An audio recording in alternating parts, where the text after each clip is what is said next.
Southwest Florida, welcome to Lee Pitts Live.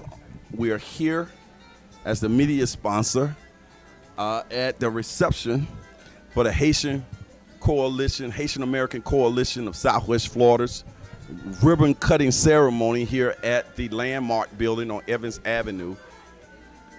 This is the headquarters now. They've taken the whole third floor. We're on the first floor where the reception is taking place in the background. At one point, we were close to 100 people in and out to dedicate this grand opening ceremony. Took place here. Jaquette Bookkeeping Services is also located here. Jaquette and Associates. I don't have my notes in front of me. And so they're doing a great job here under the leadership of Beatrice Jaquette. We have right here one of the ministers in the area. Is it fair to say you okay with me calling you a Haitian minister, Haitian-American, or just a minister for all people? Well, yeah, minister of all people. My church is English-speaking, but we have two services. Talk about that. We have a Creole service and we have an English service. And that works out really good for you? It's worked out because it serves to communities. The language is more about communities than about anything else. Okay. Which one get the largest crowd, the English or the Creole? I'd say the Creole. Okay. That's interesting. So then you go up there, you preach the same sermon in Creole. That's correct. All right. Is it hard going from language to language? Actually, it can be at times because there are certain concepts that are not easily to transfer from one language to another. Okay. They have their equivalents that you have to find. Well, let's plug your church before we talk about this event here tonight. Uh-huh. First of all, where's your church located and when are your services? My church is at 3208 Central Avenue. It's right across the street from Fort Myers Middle School. It's on Central Avenue, corner of Marino. What's the name of your church? Christian Faith Fellowship. Okay. And I think you've been a minister for how long? I've been there since 2013 at that church, but I've been a minister since 2014. And I'm sorry, correct, 2004. Okay, so that gives you almost 20 years now. That's correct. Does it seem like just yesterday? It actually does seem like yesterday. Yeah. You know? It goes by fast, doesn't it? Yeah, I recall. I mean, you remember we were just like, it was like, we were moving into the year 2000. That seemed like it was just yesterday, but now we're way up here at 2021. That's correct. I recall my first sermon. I was so nervous. I preached it in a few minutes, and I sat on my Bible. I didn't realize I sat on it until after the fact. So, did you have a nice crowd on your first sermon? Yeah. Well, not too bad. I know you were just standing in here all distinguished and everything. I said, this Haitian dude, he's just standing over here all distinguished like he was security. You got the little, did your push-ups. And then come to find out that you're a minister. Talk about how you end up here tonight, why it was important that you show up for this ribbon cutting ceremony.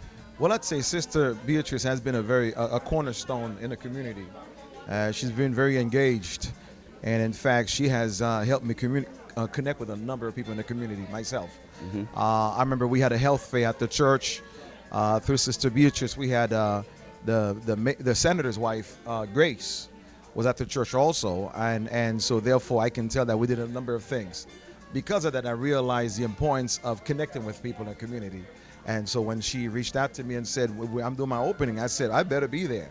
That's for sure. When we have something like this in our community, a headquarters for the Haitian-American Coalition of Southwest Florida, and then we have the Jaquette Bookkeeping, Jaquette and Associate Bookkeeping and Business Services here. This is a central location that people can come to for a lot of information. What does that mean not only to the city of Fort Myers, but particularly to the Haitian community and other immigrants who are here in this country? I think it means access, and I also think it means empowerment. It means access. I like that word. Yeah. Therefore, a lot of times we are moving from other communities to other communities to connect and get work done. But the fact that she understands our mindset, she understands the community, she has the pulse of the community, and so therefore it empowers. It not only empowers her, it empowers the community at overall. Now, I think you said you've been in this area since 2004, something like that? No, I've been in this area 2013. I started ministry in 2004 officially. Okay. But 2013 is when I moved down here. And when we think about in this area, the population of the Haitian community, Haitians, is it constantly growing? Yeah, I'd say so. I'd say so. Even in the locale where the church is at right now, there is a paradigm shift that's taking place. Initially, when I first got there, it was mostly there are some diversity, some mixture, but eventually, I pretty much there's that paradigm shift that took place where You've you seen saw. it. You've seen it. Oh, A lot yeah. of Haitians coming to that area as well. Yeah, that for sure. Even in church, that paradigm shift, whatever happens in the community is reflected in the church. And you see because the church is a microcosm of the community. So that paradigm shift took place there also. What can people expect to get when they come to your church?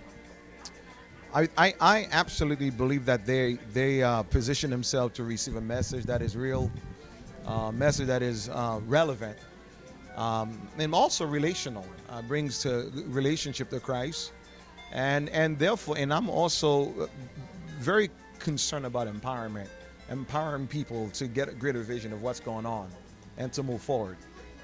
Is that a part of your ministry? The souls, Christ, the afterlife, being a good Christian on earth, but also economic empowerment. Yeah, empowerment In the because spirit of Marcus Garvey. no, of course, Right. because the Christ we preach, a lot of times we think about Christ from from a spiritual realm, and sometimes we are so heavenly minded and we are no earthly good, but we have to remember that Christ is a liberator. Christ is not only a liberator of the slaves, but liberator of women and others. He's an empower. He's a minister of empowerment. That's what he was. God, he was God's plenipotentiary. He represented God, and he brought empowerment to the people. He was the person who was the agent, God's ambassador to the ostracized, to the outcast. That's what he was. And whoever was rejected, Christ was right there with them to identify with them, to show them the way out and show them that they mattered, they value. So he was for the slaves, he was for the kids, for the women. That's what Christ did. So therefore, if we are to minister to God's people, we can't just preach a Christ that is just spiritually in the spiritual realm sitting in heavenly places. But we also have to preach a Christ also who comes to liberate God's people, because the gospel is a gospel of liberation also. Do you believe that man on earth should enjoy a lot of the things and have a comfortable life and enjoy all the things that while living on earth, and not just wait until you get to heaven? Well, here's what King Solomon says. King Solomon, one of the richest men we can identify with, he says money answers all things. That's what he says. So therefore, I remember that in Ecclesiastes. And you know what? In the gospel, in the letters of John, he says, I pray that you prosper just like your soul prospers. In other words, you ought to prosper in the spirit. You ought to prosper in your relationship with God, in your prayer life. But he says you ought to prosper also in the natural. And therefore, and he made a context. It says, if you don't prosper in the natural, how can you minister to those who are out there? How can you take care of missionaries? So if we are preaching a gospel that Jesus wants you to be poor and destitute and broken, therefore, we're not preaching a message of empowerment. We need to preach a message to help God's people understand that they are his representative, they are his ambassadors, they are his young kings. And this is a royalty of priesthood. And we ought to go out there and proclaim the message and launch forward. God is telling us that. And if you want to get this type of a word, this type of empowerment, this type of a ministry, you want to go to his church. You want to find out more about him. Is there a website, a Facebook page? Give every way people can connect with you. Yeah, we are CFF-church.com. When you get there, you see Dr. Nixon Cezar. I'm on the web page, and CFF-church.com, and you'll hear the message there. There you go. That's the say it goes on this particular show. For those who say it can't be done, they're usually interrupted by gentlemen like this. But also, remember, Miami has the oranges, but Fort Myers got the juice. We'll be right back.